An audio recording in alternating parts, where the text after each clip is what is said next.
right, another journal. And I might do this at the end of every month, maybe like one, just to go back, because there's so many new people here, just to go back to old journals and things that I've done. And keep in mind, I usually do a project for the month. I don't know why. I don't know why. There's no rules, but I do.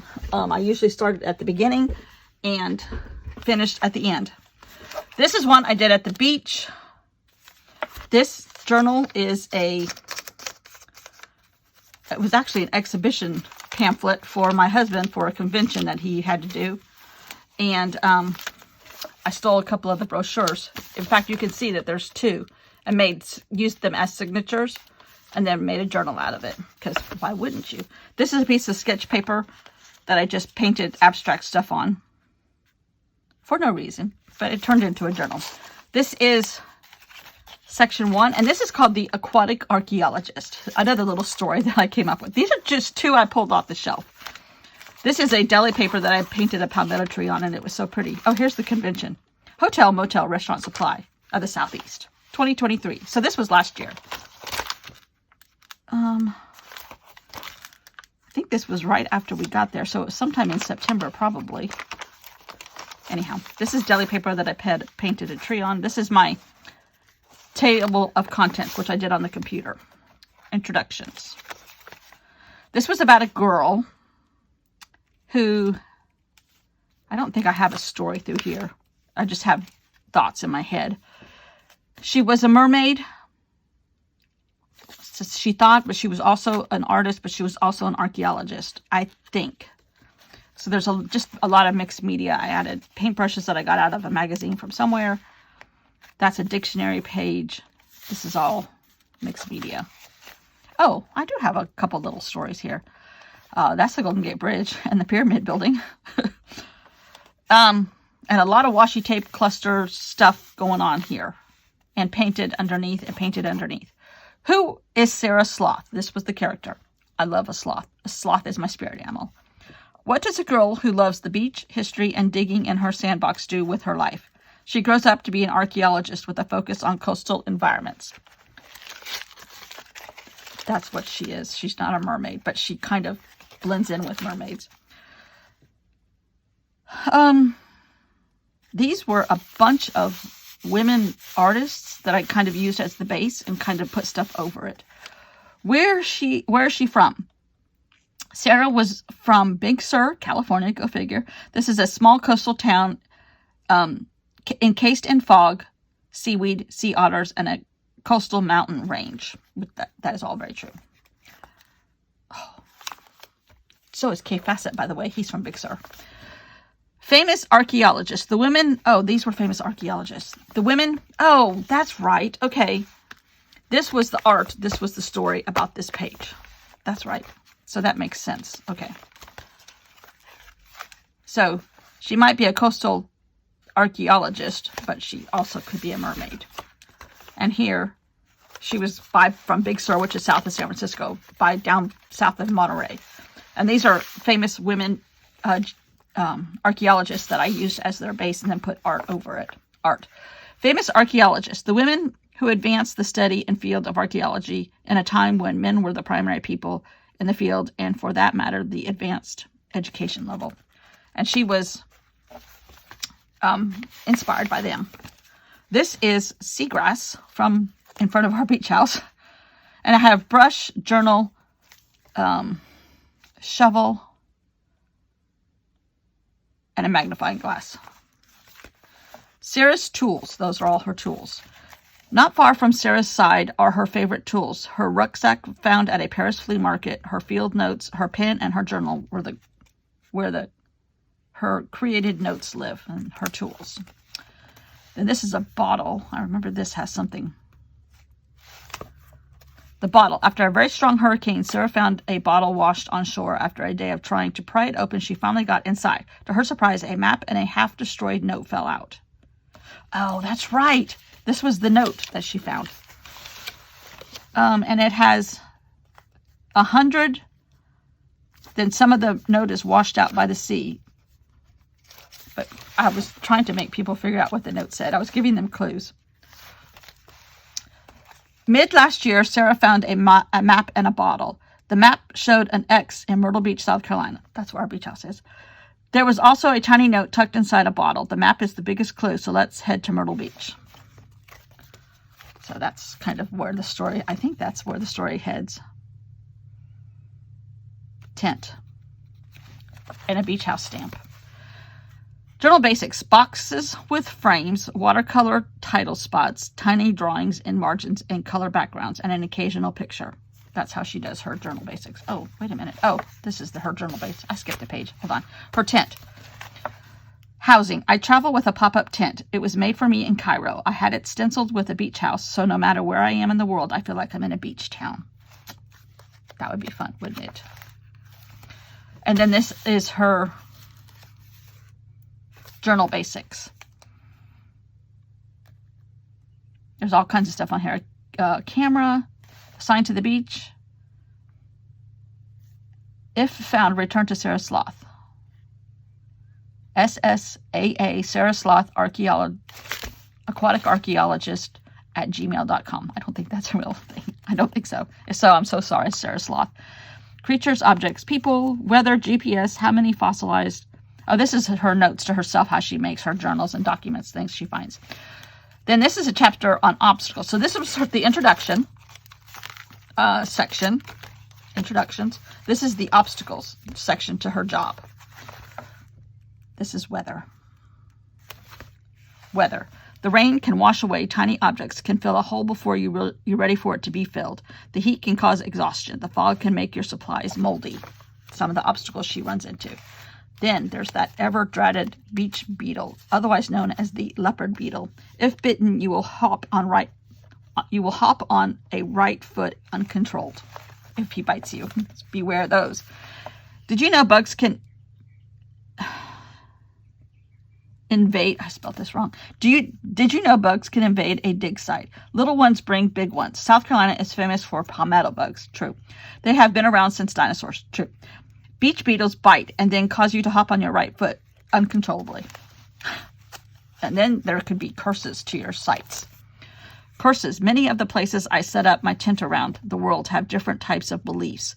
Voodoo is a super common in jungle communities, even in some desert communities. A curse can be assigned to my dig site and then no workers show up, afraid of what might happen. One time a curse was put on me. I hopped on one foot for an hour. That day, no work was accomplished. Oh, God. Be careful of those bugs and curses. Oh, I remember doing these were like takeoff on a Picasso faces. Robbers. Many of the world's greatest artifacts are in the third world countries. The average citizen struggles every day just to feed their families. So when an archaeology team shows up, we are a target. Our food, lodging, and medicine, and of course the artifacts are targets for robbers. These days, unfortunately, we travel with bodyguards. High, low tide. Oh, I think I painted this on Tamil River paper, but instead of using tap water, I used beach water. Illness. Oh, no. Tidal changes. Moon phases guide the tides of the worlds. Many of our sites are close to water, where we have to be aware of the tides. Because of this, I can sleep day or night depending on low tides. Low tides give us more space and time to dig. Maybe that's why I'm not sleeping at night. That is Van Gogh under there and sunflowers, and I manipulated it in Procreate. I can tell. This is just some tons of mixed media and tons. These pages are pretty thick. Illness. Traveling to all different dig sites requires flying or at least heavy traveling. Not sure about you, but I get nasty colds almost every time I travel. Not since we have to wear masks, and now I wear a mask on the plane. Illness can be a real obstacle when you are an archaeologist. Oh, this was a hodgepodge of all kinds of stuff, but it's thick. And then I have the letters art. War. Oh, that's why I made this pretty, because war is not pretty. I think I've mentioned already that a lot of dig sites are in impoverished countries. Unfortunately, war seems to find countries struggling to make ends meet. War stops all things historic. Yep. I don't know what this is, but it's pretty. Work stoppage. Holidays are great ways to celebrate a person, family, or special event. Along with holidays comes family gatherings, parties, and time off from work. Occasionally, that requires extra time off due to holiday parties' side effects. Work stoppages are hard on our schedules and efficiency. She's all about efficiency. This was something out of an Architectural Digest magazine, which I love getting out. and doing. And I added a lot of pink and gray and black. Workplace accidents. I did that because it looks like a knee joint. That's right. With any digging activity, accidents can happen. With any digging activity, accidents can happen. Caution and safety is of the most importance, but on rare occasions, a workplace accident does happen. This too creates work stoppages and scheduling interruptions. Ooh, this is pretty. There's a lot of seashells on this one, and browns and pinks. Dr. Nope. I remember this now. Dr. Nope is another obstacle. Dr. Nope is a herbalist. He collects special plants to develop cures for rare diseases. However, he usually finds his plant within old buried treasure. He collects the plants and often ends up damaging the artifacts. The artifacts are considered collateral damage. However, Dr. Nope tends to show up at the same locations that Dr. Sarah Sloth is digging. There is always a chance he gets the artifacts first. So, items found. This is what she might find on her aquatic archaeology digs and trips. So then I had like a blank page, and here's the first page with the story behind it. Treasure chests. Treasure chests. Dr. Sarah Sloth found the buried treasure chests on the beach. The chests are such beautiful old wood with gold hinges and locks. What kind of wood are these chests? Where is the wood from? Spain or maybe Northern Africa? Can I get this wood carbon dated? Will it be centuries old? And then there's a pirate ship and doubloons. My dig sites usually contain old containers, statues, and every once in a while you find bones. In other types of digs, you can find actual burial chambers. My most unusual find was a chest of doubloons. I can't tell you where the dig was. I think more doubloons might be there. Oh my God. This was a statue, and it has a sloth on top of it. And I did a terrible job of drawing a sloth, but that's okay. Statues. Inside the treasure box, covered in seaweed, was a statue, an 8-inch pedestal with an object on top. Carefully cleaning revealed a sloth. Don't forget, she's Dr. Sarah Sloth.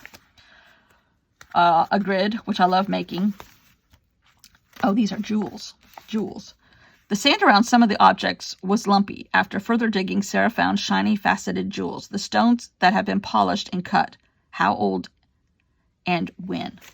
This was a shape I drew around an oyster shell, and it looked like ghosts, so I gave them eyeballs. And I used that paper. I've used that paper a couple times. These are old perfume bottles. Tiny precious bottles. Another special find, which is the acronym is ASF, was discovered on 12/14/2003. 12/14 is somebody's birthday. In a chest, and after weeks of brushing away soil, I found 7 tiny bottles. I love the number 7. Each one was of different design. I found documents on a research trip to New York Public Library identifying these bottles as vials for opium. The part of the world that this dig was in an Asian country, I truly believe these bottles, beautiful bottles, were for storing opium.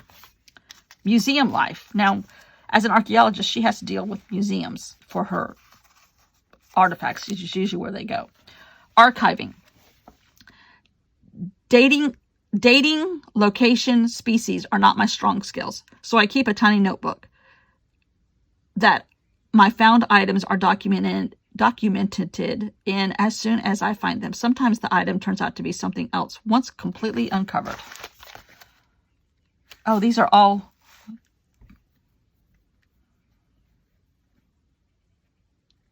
They're all quotes from different artists. A line is a dot that went for a walk. Paul Klee. Art is chaos taking shape. Pablo Picasso.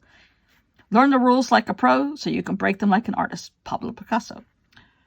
I dream my paintings and I paint my dreams. Vincent van Gogh. Art does not produce what we see. It makes us see.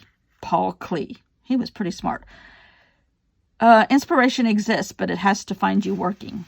That's why I do this every day, because stuff pops in your head. Okay. This looks like to get stuff to the museums, transportation. So area, I don't even know what this means. Water, species, dates, GPS points, drawings, and descriptions. More things that she does in her journals. Transportation. Very often transporting my items to a museum is the hardest part of my job. My dig sites are often the areas of the world where the transportation isn't a priority. I must protect my items until they are at their final destination. All items are crated, bubble wrapped, and in cushion cases. Cushion cases are large pieces of foam that are able to wrap around large bubble wrapped items. Everything is packed into a crate and driven to a metropolitan area where the crates are then shipped to the destination by plane. That's a lot of blue. Museum grants. Museum grants are my bread and butter, literally. Completing the grant application is an arduous task. Correct wording can mean enough money to have a full crew, extra snacks, and new tools purchased. Money also means the difference between a large museum display or a small display. Over the years, I have really learned to be colorful in my words. Thus, more money. Thus, better museum exhibits. That's a lot of purple triangles. Display. Oh, I didn't finish. I didn't finish the display. What's next? As I finish one dig, the grant paperwork is already in process for the next one. My life as an archaeologist is a constant cycle of paperwork, dig, exhibit. What's next for me? Hopefully something in a cave. I haven't worked in a cave in a very long time. I've heard through the grapevine that there is a short list of possible archaeologists to do a dig in a hidden graveyard. So the next 5 years, caves are on the agenda. Oh, caves and graves are on the agenda. I remember doing that one. I love this. Breaks. Work breaks for me mean time with my family. Time with family means home cooking, lots of rest, and time to read a good book. Sometimes I even teach. My local museum has me on their schedule to work with our local college. I teach archiving and grant applications. It keeps me current and in touch with the up-and-coming archaeologists. New places. My dream dig would be in Tulum, Mexico. Ooh, they just had a murder there of a tourist, and I've been there. I don't think I want to go right now. I'm fascinated with Mayan ruins and tombs. Next. I don't even know what this means. Purple dresses, pink-handled trowels, and lime green tennis shoes. Sounds like she's going to Florida. So, oh, this was in January of last year. So I made this in like February maybe.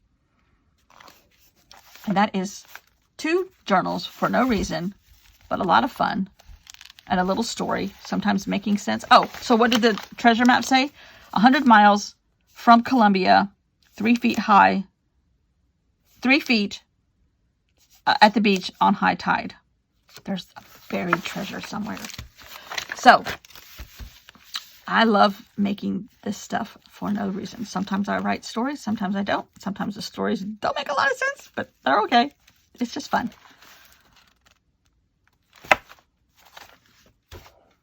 Thanks for watching. See you tomorrow. Bye.